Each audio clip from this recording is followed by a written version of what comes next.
Hello, আসসালামু আলাইকুম। কেমন আছেন সবাই? আশা করি সবাই ভালো আছেন। তো আজকে আমি রান্না করব কলমি শাক ভাজি করব আর সিলভার কাপ মাছ।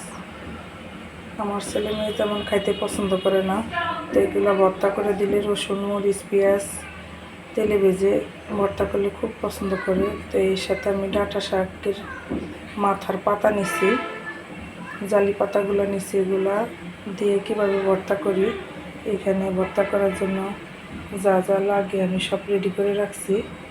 তো আমি কি কি রান্না করি দেখতে থাকেন। বাটা মশলা ছাড়া, গুঁড়া মশলা ছাড়াও যে রান্না করা যায়, মজাদার খাবার তৈরি করা যায়, সেটাই আপনাদের সাথে আজকে শেয়ার করব। প্রত্যেক দিন তো প্রায় মশলা দিয়ে সেরে বাটা মশলা এবং গুঁড়ো মশলা দিয়ে রান্না হয়। আজকে কোনো কোনো পদের মধ্যেই আমি বাটা মশলা এবং গুঁড়ো মশলা ইউজ করব না। আমি বুটের ডাল সেদ্ধ করছিলাম, আজকে কুকারে সেদ্ধ করি নাই। কুকারে সেদ্ধ করলে কেমন জানি লাগে, তো আজকে এমনিতেই সেদ্ধ করছি। তো আমি যে ইসের মধ্যে তেলের মধ্যে রসুন পেঁয়াজ মরিচ আমি ফোড়ন দিয়ে তার মধ্যে হলুদ দিয়ে দিছি, যাতে হলুদের গন্ধটা না থাকে। তো এখন আমি আবার গরম করব।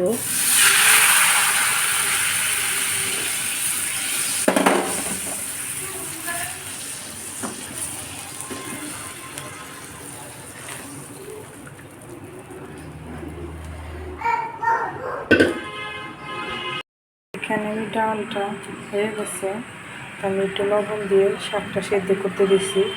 মাছ দিয়ে যে ভর্তা করব শাকটা, আমি অল্প পরিমাণ শাক নিছি, 1 মুঠ পরিমাণ শাক নিছি, লবণ দিয়ে সেদ্ধ দিয়ে দিছি। এটা সেদ্ধ হোক।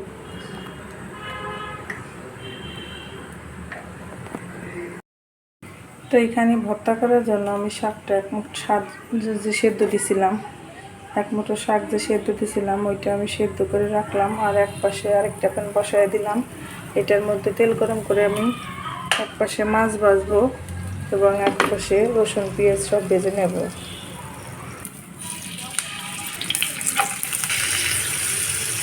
দিয়ে দেবো এর মধ্যে পেঁয়াজ কুচি। সবগুলো আমি তেলে ভাজবো। তো মাছ দুটো আমার সেদ্ধ হয়ে গেছে, এগুলো ভাঙবো। ভাঙার পরে আমি পেঁয়াজ রসুন মরিচে ভাজছি দিলাম, এর মধ্যে দিয়ে দেবো।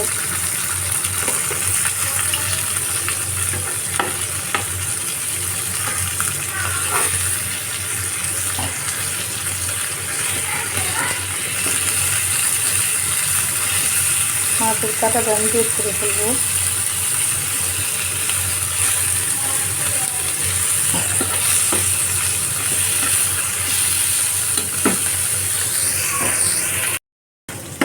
তো এখন আমি মাছের কাঁটাটা ছাড়াই দিলাম। এইখানে মাছের কাঁটাটা ছাড়াইছি। এখন মাছ দিয়ে সব কিছু দিয়ে ভাজবো। ভাজার পরে একবার দিয়ে সিদ্ধ করা শাকগুলো আমি দিয়ে দেবো। আপনাদের প্রথমে বলছিলাম আজকে যা যা খাবার তৈরি করবো, বাটা মশলা ঝামেলা এবং বাটা মশলা এবং গুঁড়ো মশলা দুটোতে ঝামেলা ছাড়াই রান্না করব।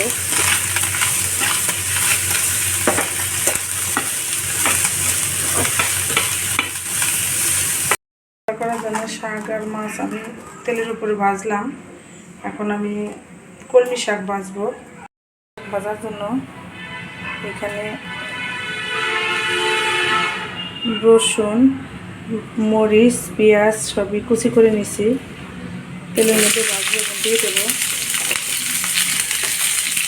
এই কলমি শাকটা দিয়ে দেবো। এখানে কলমি শাক ধুয়ে পরিষ্কার করে নিছি, তারপর এখানে লাল হয়ে গেছে।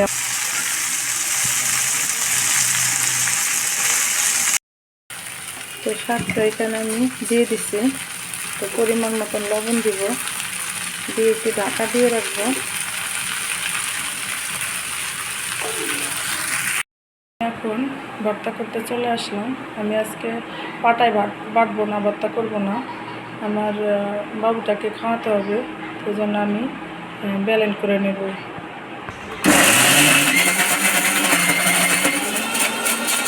আমার এই ভর্তাটা মধ্যে আমি একটু সরিষার তেল দিয়ে দিলাম।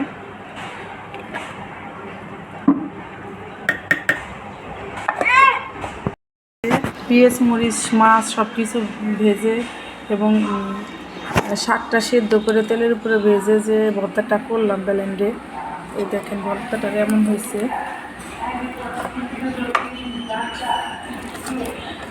খেতেও মাশাআল্লাহ অনেক ভালোই লাগবে।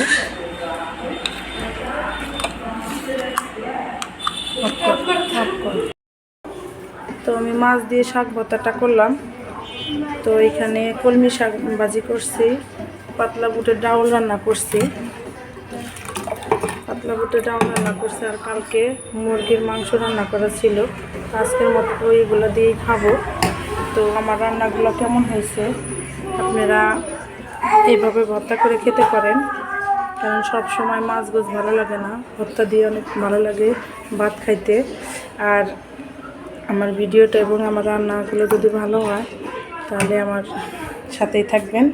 আপনারা আমার সাথে থাকলে আমি সামনের দিকে আগাইতে পারবো। তো ভালো থাকেন, সুস্থ থাকেন, আল্লাহ হাফেজ।